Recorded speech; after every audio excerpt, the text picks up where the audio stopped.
Manuel Llamas, director del Instituto Juan de Mariana. Manuel, ¿qué tal? Buenos días. ¿Qué tal? Muy buenas, José Antonio, ¿cómo estás? Bueno, vamos a tener hoy segunda versión del Plan Draghi. A la 1:30 va a presentar el informe sobre el futuro de la competitividad europea.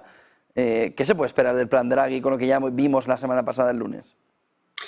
Pues la verdad es que ojalá se produzca un cambio de rumbo. Europa necesita drásticamente cambiar el rumbo erróneo, equivocado, perverso, pernicioso que ha seguido los últimos 20 años. Prácticamente Europa se ha dedicado en los últimos lustros a exportar, sí, pero a exportar fundamentalmente regulación y normativas absurdas que para lo único que valen es para ahogar a la debilitada industria europea. Solo hay que ver lo que está sucediendo con la industria automovilística. Éramos líderes en la producción de automóviles en España. De hecho, el sector de la automoción tiene un peso muy importante sobre el sector industrial, sobre el ámbito industrial. Y sin embargo, bueno, pues con este tipo de normativas de prohibiciones absurdas para restringir la venta de vehículos de combustión, para reducir de forma drástica las emisiones de dióxido de carbono, para electrificar el parque automovilístico, a pesar de que los consumidores europeos, pues ya se está reflejando en los datos, no quieren comprar coches eléctricos. Han caído las ventas en España según los últimos indicadores.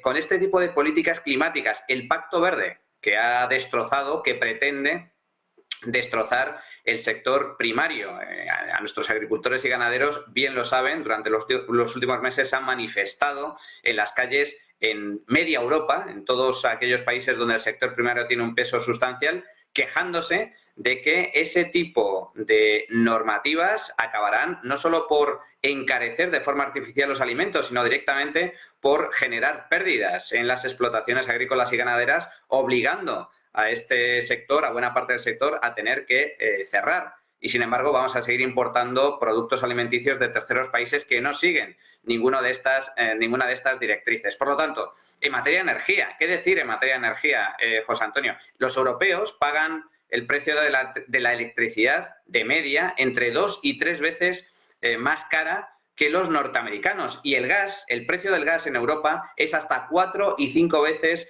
más caro que en Estados Unidos. Y esto eleva los costes de producción y, por lo tanto, eleva también el precio de los productos. Y eso genera pérdida de competitividad, pérdida de productividad. El diagnóstico de Draghi está claro. Draghi ha dado un puñetazo encima de la mesa, ha dicho que por aquí Europa pues va a perder, bueno, ya ha perdido, de hecho, en gran medida el tren de la revolución tecnológica, pero cada vez va a pintar menos en la economía global debido a esa fortaleza, esa pujanza creciente de Estados Unidos y de China. El problema está en las soluciones. ¿Va a cambiar de rumbo la presidenta de la Comisión, Ursula von der Leyen, la gran responsable del Pacto Verde, la gran responsable de las políticas climáticas nefastas que ha puesto en marcha la Unión Europea, la gran responsable de esos fondos Next Generation de casi 1 billón de euros que se ha dedicado a despilfarrar directamente, a quemar dinero en pilas y que no sirven absolutamente para nada, tal y como estamos evidenciando en España, que ha recibido o que va a recibir más de 160.000 millones de euros, un gran plan E que se va a materializar en un despilfarro ingente. Yo tengo mis serias dudas al respecto. Draghi, una vez más,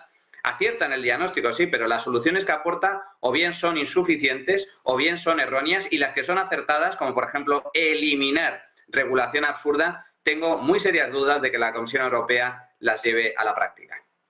Tenemos también otra fotografía importante, Manuel, que es cómo los españoles que cobran del Estado son ya 500.000 más que los del sector privado. Es decir, tenemos un lío importante de mantenimiento de una parte de la población al conjunto del Estado, en el que ya no son ni los mismos, son menos. Esto es muy grave y esto pone en evidencia pues, un problema estructural de la economía española. España, por desgracia, ha entrado en un terreno de declive económico, político y social que va a tener consecuencias, y va a tener consecuencias, ya está teniendo consecuencias sobre el bolsillo de los españoles, y esto también afecta de forma directa e indirecta a las empresas y, por lo tanto, al sector productivo del país. Ese proceso yo lo resumo con una palabra, con un término que se llama argentinización. Nos estamos argentinizando desde el punto de vista económico y social. Cuando hablo de argentinización me refiero a la etapa previa, a la de Javier Milei, el actual presidente de Argentina. Argentina era un país enormemente rico hace un siglo, por desgracia, triunfó el peronismo de la mano de un general mussoliniano, fascista, que puso en marcha políticas de profundo intervencionismo a nivel económico y social.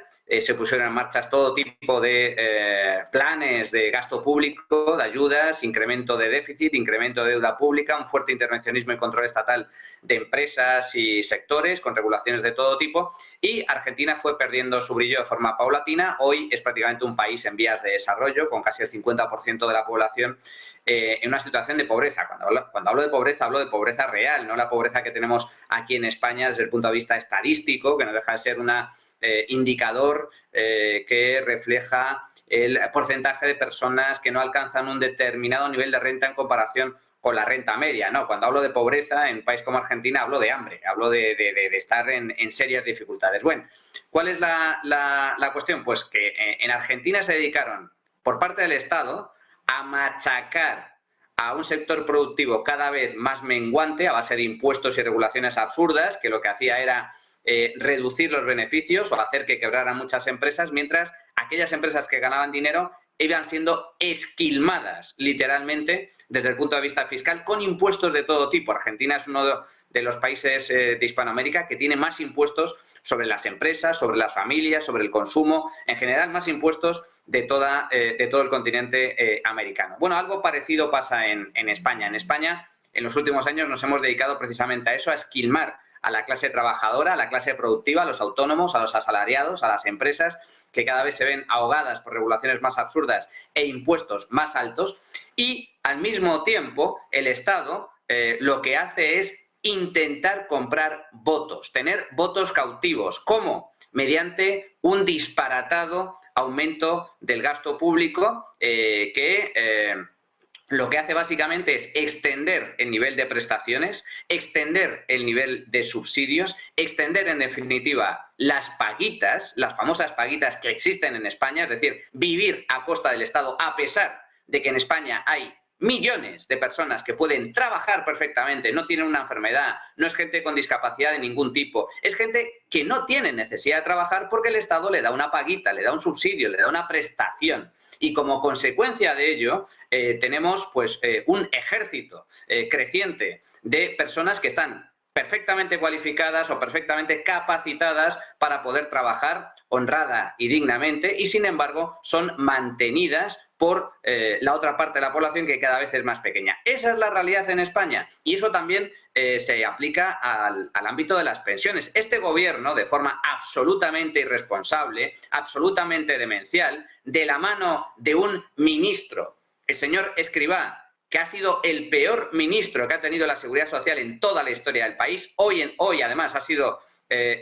curiosamente premiado con el cargo de gobernador del Banco de España. Pues bien, este señor ha destrozado el sistema público de pensiones porque ha disparado el gasto público en pensiones, quitando las reformas más o menos razonables que se habían puesto en marcha años atrás, en el año 2011, en el año especialmente 2012, porque lo que ha tumbado han sido las reformas que hizo en su día Mariano Rajoy, y volviendo a indexar las pensiones a la inflación. Eso es un disparate. Hoy en día, José Antonio, el nivel medio de las pensiones en España alcanza prácticamente al sueldo medio. Hay muchos pensionistas que cobran más dinero que un trabajador medio en este país. Eso es insostenible desde todos los puntos de vista, y hay que recordar que el envejecimiento poblacional acaba de empezar, que la generación del baby boom se está jubilando ahora, es decir, que cada vez va a haber más pensionistas cobrando más dinero. Eso va a suponer un destrozo al sector productivo del país a base de impuestos, si no se aplican recortes, si no se aplican medidas de ajuste en el sistema público de pensiones, que va a ser absolutamente insostenible. Esto es lo que tenemos, un sector productivo cada vez más pequeño, cada vez más esquilmado, cada vez más asfixiado por regulaciones y especialmente impuestos lesivos, y un sector que va creciendo en tamaño, que es cantidad de personas que viven del dinero público. Y ya no solo me refiero a los pensionistas, que ya es un tema importante, sino muy especialmente, y esta es la clave del asunto, a parados o gente que cobra el ingreso mínimo vital, que cobran pagas, que cobran subsidios de todo tipo y prestaciones de todo tipo,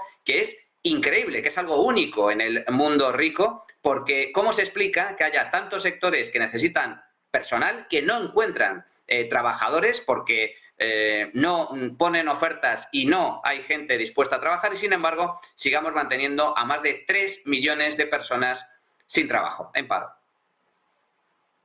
Manuel, dentro de un rato el Consejo de Ministros se va a reunir en una mal llamada Ley de Regeneración Democrática. Es un intento de ley de censura en toda regla propia de otro régimen y de otra época. Hoy el Confidencial va un poquito más lejos y habla de cómo va avanzando un proceso que ya se puede denominar de guerra sucia contra los periodistas y contra los jueces. Quisiera una valoración de esa ley de censura amparada en una ley europea que hemos contado esta mañana, que no tiene ningún viso de ser lo que está planteando la ley europea, que, como les digo, este rótulo aquí lo indica y está además muy mal expresado. Presenta hoy la Ley de Regeneración Democrática a todos los medios. Es mentira. Presenta una ley de censura, para que ellos la llaman así. No tenemos que comernos el lenguaje del gobierno. Una valoración de ella y una valoración de la información del Confidencial, que da un paso más. Ahora mismo estaríamos en una guerra sucia desde el Estado contra periodistas y jueces, utilizando todos los medios del Estado en una guerra sucia contra ellos. Por desgracia, José Antonio, España hace ya algunos años dejó de ser una democracia plena.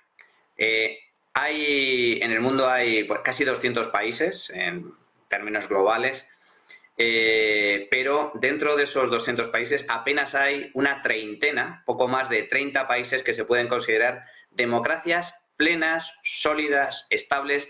Primera división de las democracias, apenas una treintena de países en todo el mundo, según el Democracy Index, que publica periódicamente una revista tan prestigiosa como The Economist. Pues bien, España, después de esa transición ejemplar que llevó a cabo de la dictadura a la democracia, una transición, un espíritu de la transición que, por desgracia, la izquierda de este país ha intentado borrar y ha intentado vilipendiar de todas las formas posibles. España, hasta durante estos años de democracia, formaba parte de ese grupo. Éramos una democracia sólida, consolidada, estable, madura. Eso ya no es así. España ha bajado a la segunda división de las democracias. Ya no somos una democracia plena, estamos en medio de una gravísima crisis institucional. Solo hay que ver la colonización de los principales órganos de poder que ha llevado a cabo el gobierno durante los últimos años, controlando el Tribunal Constitucional, nombrando como fiscal general del Estado a una exministra, colando en el Tribunal Constitucional a un exministro y a una exresponsable del gobierno de Pedro Sánchez, controlando el CIS, controlando ahora también el Banco de España y tantas empresas públicas de este país, en un asalto absolutamente vergonzoso e incomprensible para el resto de democracias occidentales. Pues bien, esto es un paso más en esta deriva. La democracia se basa en un principio básico que es la igualdad ante la ley y la división de poderes. En España ya no existe ninguna de estas dos cuestiones. Igualdad ante la ley. ¿Cómo puede haber una igualdad ante la ley si se ha aprobado una ley de amnistía que vulnera ese principio de igualdad y que le perdona delitos muy graves a una serie de personas en función, con nombres y apellidos, en función de un interés político y partidista? No hay igualdad ante la ley. Lo mismo se podría decir con este concierto que el gobierno le ha concedido ahora a Cataluña y que pretende llevar a cabo y que también vulnera el principio de igualdad ante la ley entre administraciones. ¿Por qué Cataluña se puede convertir en un fuero y no el resto de comunidades autónomas? Porque unos sí y otros no. O jugamos todos con las mismas reglas de juego o aquí el partido está amañado de primeras. Segundo punto importante, división de poderes, poder ejecutivo, legislativo y judicial. Bueno, eso con el asalto al Tribunal Constitucional prácticamente se ha perdido. Y además quiero recordar que hace pocos días, como bien sabes, José Antonio, el propio presidente del gobierno en un comité federal del PSOE dijo que él iba a gobernar con o sin poder legislativo, con o sin Congreso y Senado. Oiga, eso solo sucede en países bananeros, en repúblicas bananeras donde lo que hay son dictaduras, no son democracias. Ese es el espíritu, esa es la mentalidad autocrática que tiene a cabo o que desarrolla este presidente del gobierno que tenemos en Moncloa, ¿no? Y luego, por otro lado, está muy importante, otro tipo de contrapoderes, contrapesos. ¿Quiénes? Los jueces, como digo, el Poder Judicial, no solo la estructura, sino el juez como tal, el juez independiente tiene una ventaja en España, es que es intocable. Un juez de instrucción, un juez que le caiga un caso en su juzgado, el juez es dueño y señor de todo lo que entra en el juzgado y es el que tiene la última palabra al respecto. Luego hay órganos para recurrir en caso de que la sentencia pues arroje dudas para alguna de las partes, ¿no? Pero el juez es intocable, bien. Y luego otro contrapeso importante, la prensa libre, porque la prensa libre, su papel es esencial a la hora de supervisar y controlar al poder político. Pues bien, ¿hacia dónde va este paquete de medidas, cuyo contenido todavía desconocemos, pero que ya sabemos por dónde puede ir, por dónde asoma la patita Pedro Sánchez? Atacar a los jueces, a la figura del juez. Solo hay que ver esa campaña brutal de acoso y derribo contra el juez Peinado, el juez instructor de la investigación a Begoña Gómez, la amadísima esposa de Pedro Sánchez, y, en segundo lugar, atacar a la prensa libre. Esto de los bulos, esto de la desinformación, esto de los pseudomedios es un cuento, es una pantomima. La justicia, el Estado de Derecho, la ley protege la libertad de prensa, protege la libertad de expresión. Y muy importante, si cualquier periodista, si cualquier medio de comunicación, sea de mayor o menor categoría, sea de más o menos calidad, comete un delito, cae en injurias, cae en desinformación que puede ser constitutiva de delito, el afectado lo único que tiene que hacer es denunciar ante los juzgados. Y yo me pregunto, ¿se han publicado, José Antonio, durante estos últimos meses, ríos de tinta sobre los negocietes de Begoña Gómez?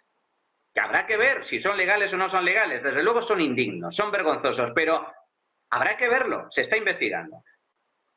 Ríos de tinta, cientos de artículos. ¿Ha habido alguna denuncia? ¿Alguna denuncia por parte del presidente del gobierno, por parte de su amadísima esposa? ¿Han denunciado alguna de las informaciones publicadas ante los juzgados? No. ¿Por qué no han denunciado? ¿Por qué? Porque si hay una mentira, si hay una información inexacta, incorrecta, si se produce algún tipo de injuria o calumnia, están ahí los juzgados para denunciarlo. ¿Se ha producido alguna denuncia? No. Ergo, se presupone que toda la información publicada es creíble, goza de veracidad y de credibilidad. Y se está investigando si eso es constitutivo o no de delito.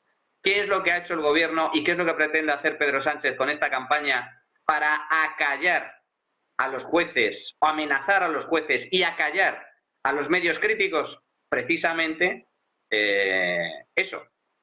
Como se está investigando a su mujer, no solo pretende desviar la atención, sino que pretende directamente anular, taparle la boca a todos aquellos que pretendan atacarle a él, atacar a su gobierno o atacar a su mujer. Eso no es propio de democracias, eso es propio de dictaduras. Eso es propio de dictaduras. Y es terriblemente preocupante que tengamos un gobierno en España que esté dispuesto a censurar medios de comunicación con la excusa burda, falaz, de la desinformación o de los bulos. Y eso además en manos o en boca del presidente del gobierno que ha sido más mentiroso de la historia de este país. Un gobierno que se dedica precisamente a mentir, a desinformar a la población. Y prueba de ello, como bien estás comentando, estas informaciones ciertamente preocupantes que acaba de publicar El Confidencial, donde, pues supuestamente alguien del Partido Socialista, dentro del PSOE, se está organizando una especie de caza de brujas para ver si logran sacarle los trapos sucios a determinados periodistas y jueces críticos. ¿Pero esto qué es? Esto sucede en Venezuela, sucede en Cuba, sucede en la Argentina peronista. Pues bien, ya estamos ahí. Ya estamos ahí. Los argentinos lo vivieron antes que nosotros con el kirchnerismo, lo nombrabas tú antes, y ahora llega a España el kirchnerismo en estado puro. Manuel Llamas, buen día, buen negocio. Fuerte abrazo.